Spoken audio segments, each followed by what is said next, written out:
بسم اللہ الرحمن الرحیم. دا بلینک پیج آفیشیل میں آپ کو خوش آمدید کہتے ہیں. اگر آپ نئے ہیں اس چینل پر تو سبسکرائب ضرور کریے گا اور بیل آئیکن کو پریس کرنا نہ بھولیے گا. متروں، ہزاروں سال سے یہ جو ملٹریز ہیں نا، فوجیں ملکوں کی، یہ چینج ہوتی رہی ہیں. ٹیکنالوجی جیسے جیسے امپروو ہوتی رہی ہے تو ان کی شکلیں بھی چینج ہوتی رہی ہیں. ہزاروں سال پہلے ملٹریز کے اندر جانوروں کا استعمال کافی زیادہ ہوتا تھا. گھوڑوں کا، کھچروں کا، ہاتھیوں کا، ان کا استعمال ہزاروں سال پہلے سے لے کے ہوتا چلا آ رہا تھا. لیکن پھر ایک وقت ایسا آیا جب بارود کا استعمال بڑھ گیا اور جب یہ انجنز وغیرہ ایجاد ہو گئیں اور یہ گاڑیاں اور فائٹر جیٹس یہ جب بن گئے تو جانوروں کا استعمال محدود ہوتا چلا گیا.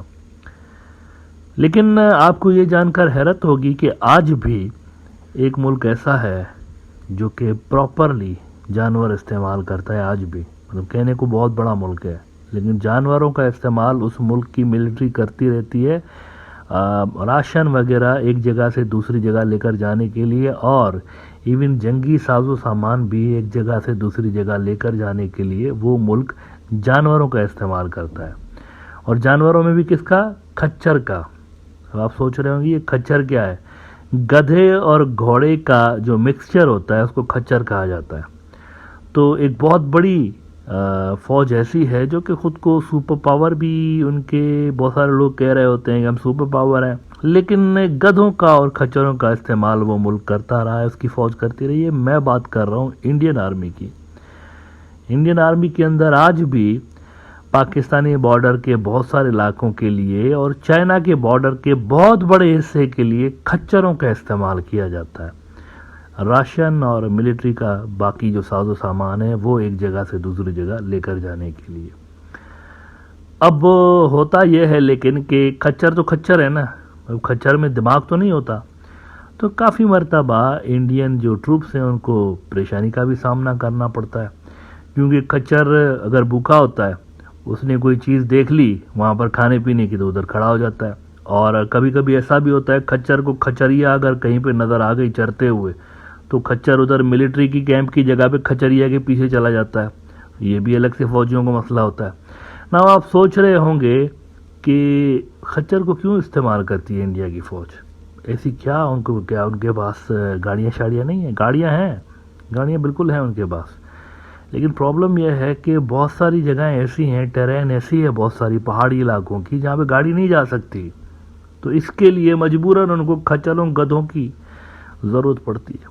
اب دیکھیں یہ بڑی عجیب بات ہے کہ کہنے کو انڈیا کی فوج بہت بڑی فوج ہے اور وہ پنگا لیتے ہیں سپر پاور چائنا سے. چائنا سپر پاور ہے، امریکہ کی ایکویلنٹ فورس ہے، لیکن ریلائی کر رہے ہیں کھچروں پہ.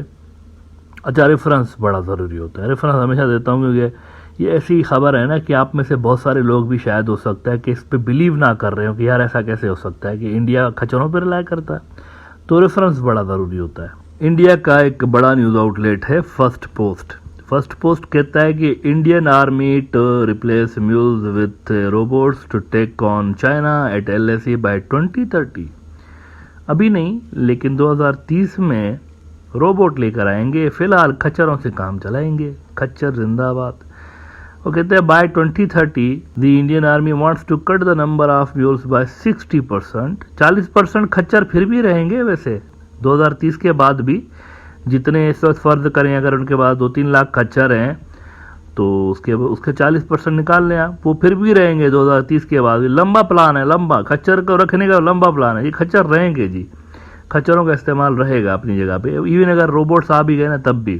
اچھا، وہ کہتے ہیں these animals are essential to transport ration ammunition. وہ جو میں نے بات کی نا، فوجی ساز و سامان بھی، اسلحہ بھی لے کر جاتے ہیں کھچر، یہ ویپنس بھی لے کر جاتے ہیں.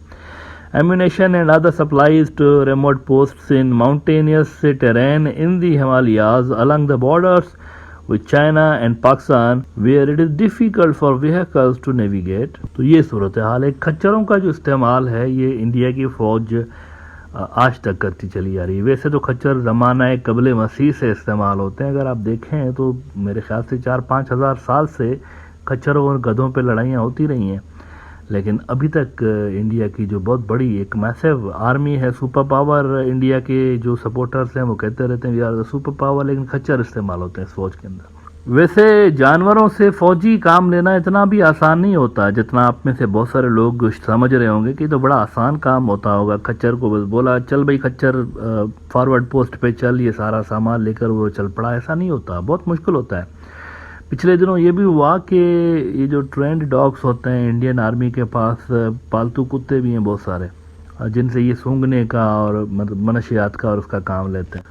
تو ہوا یہ کہ انڈین بی ایس ایف کا ایک کتا تھا، اب وہ کتا جو ہے نا اسپیشل قسم کا کتا تھا، ان کو ٹریننگ شیننگ دے کر اور وہ مطلب بڑا کیئر کے ساتھ رکھتے ہیں، اور کسی اور کتے کے ساتھ اس کو کانٹیکٹ میں نہیں لے کر آتے وہ، لیکن اس کے باوجود بھی وہ کتا پریگننٹ ہو گیا تھا، اور بی ایس ایف نے باقاعدہ اس پہ انکوائری ٹیم بٹھائی تھی صرف یہ جانچنے کے لیے کہ یہ کیسے پریگننٹ ہوگی، بھائی کس طرح ہو گیا، اس کا کیا مطلب، وہ تو کوئی اور کتا تو الاؤڈ نہیں ہوتا، یہ کیسے۔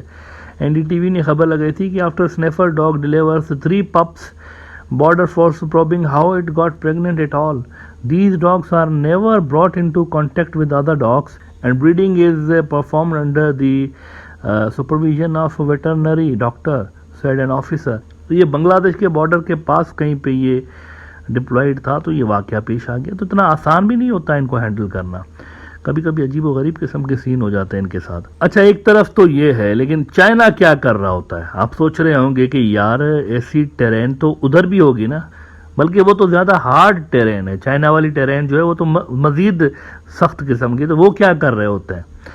اس پہ میں ذرا آپ کو یوریشین ٹائمز دکھانا چاہوں گا، آپ کو فرق سمجھ میں آ جائے گا کہ چائنا کو کیا ایج حاصل ہے انڈیا کی فوج کے اوپر۔ اور یہ میں کیوں کہتا رہتا ہوں کہ چائنا کے لیے زیادہ مسئلہ نہیں ہوگا، ٹیکنالوجی ان کے پاس شاندار قسم کی ہے نا، تو ان بارڈر ایریاز میں انڈیا کو ٹیکل کرنا چائنا کے لیے زیادہ پرابلم نہیں ہوگا، وہ مشینیں اور روبوٹس یوز کر رہے ہوں گے۔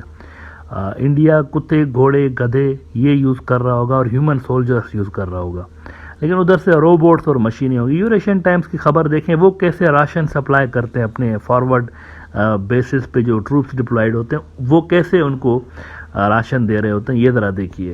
یوریشین ٹائمز کہتا ہے کہ Chinese army intensifies drone drills to supply front line P L A soldiers with critical equipment, اور اس میں وہ کہتے ہیں کہ the Chinese People's Liberation Army conducted a war time drone supply delivery drill in the Tibetan plateau at an altitude of 4,500 meters, an exercise which was supervised by the PLA Army's Logistics Department and the PLA Tibet Military Command's Support Department recently. وہاں پر جو ہے already robots اور drones کے ذریعے یہ جو logistic supply ہے وہ دی جا رہی ہے آلریڈی، اور یہاں پہ کھچر 2030 تک رہیں گے، کم کیے جائیں گے، ان کی کچھ تعداد کم کی جائے گی، لیکن 2030 کے بعد بھی کھچر رہیں گے جی، گدھے گھوڑے کھچر رہیں گے، اور چائنا ابھی سے ہی روبوٹس اور یہ جو چیزیں استعمال کرنا انہوں نے شروع کر دی ہوئی ہیں۔